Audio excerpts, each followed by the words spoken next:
Hey, Roger here. Today I'm going to be talking about the different AIM-9 variants. In this, I will not be talking about the stats that are in DCS, in the encyclopedia, since over time the missiles themselves have changed, and the encyclopedia has not been updated much. So what I'll do is go through my knowledge of the real world weapons. So to start off, we have the AIM-9B. This is the first initial version of the AIM-9 from the 50s. It is very limited. It has a caged seeker, meaning that the seeker itself does not move.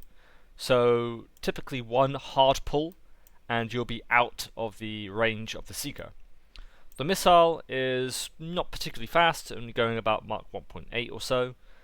The range is also very limited. It's a very old burner, and the small fins on the missile mean it doesn't really maneuver quite a lot.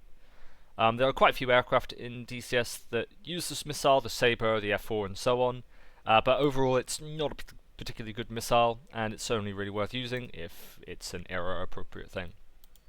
Next we have the AIM-9E. Now in DCS this is actually the wrong model, and no aircraft can carry this, but the AIM-9E is more or less a massively upgraded AIM-9B. It added an uncaged seeker, meaning the seeker could slew around and look for the target. The burner was also massively improved, giving it a lot more speed and a lot more range, going from about Mach 1.8 to about Mach 2.3, 2.5. Overall, it's just a large improvement, but like I said, this missile is currently not usable, but it is more or less in DCS. Next we have the AIM-9P. This is a even further upgrade of the AIM-9E, with the only noticeable difference being the new fins. So the new fin design allowed the missile to pull a lot harder. I believe the seeker was changed a bit more to give it a higher FOV,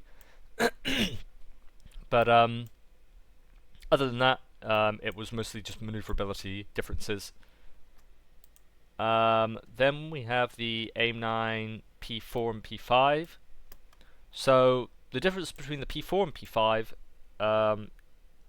is, well, the P4 is essentially an AIM-9P with a new seeker that provides it with all aspect capabilities. So while the older missiles, the AIM-9E and P, they could only see targets when the missile is pointed towards the engine of the target.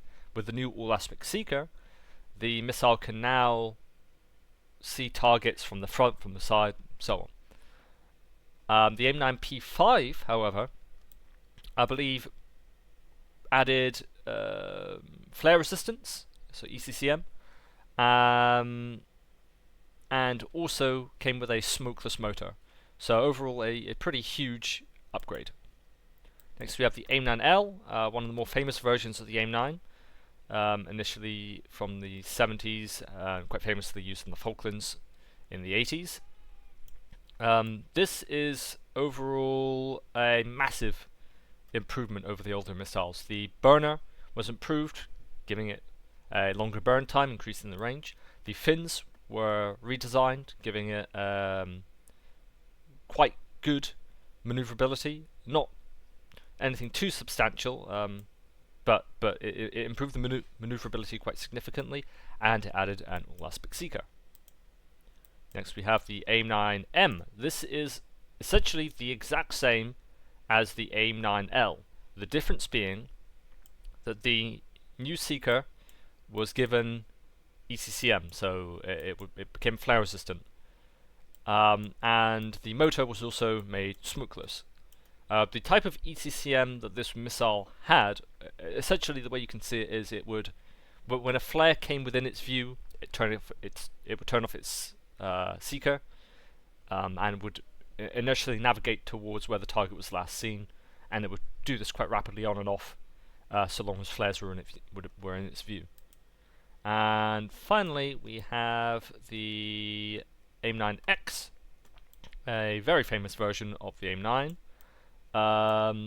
complete redesign, new seeker, giving it extremely high angles of view, and a thrust vectoring motor, allowing it to perform high off-bore maneuvers. Oh, one more missile as well, quite a strange one, the AIM-9 Julie. This version of the missile is essentially an AIM-9P with the seeker of an AIM-9L. So, I hope this will allow you to understand what missiles you'll preferably be wanting to use in your missions, and that is it. Thank you very much.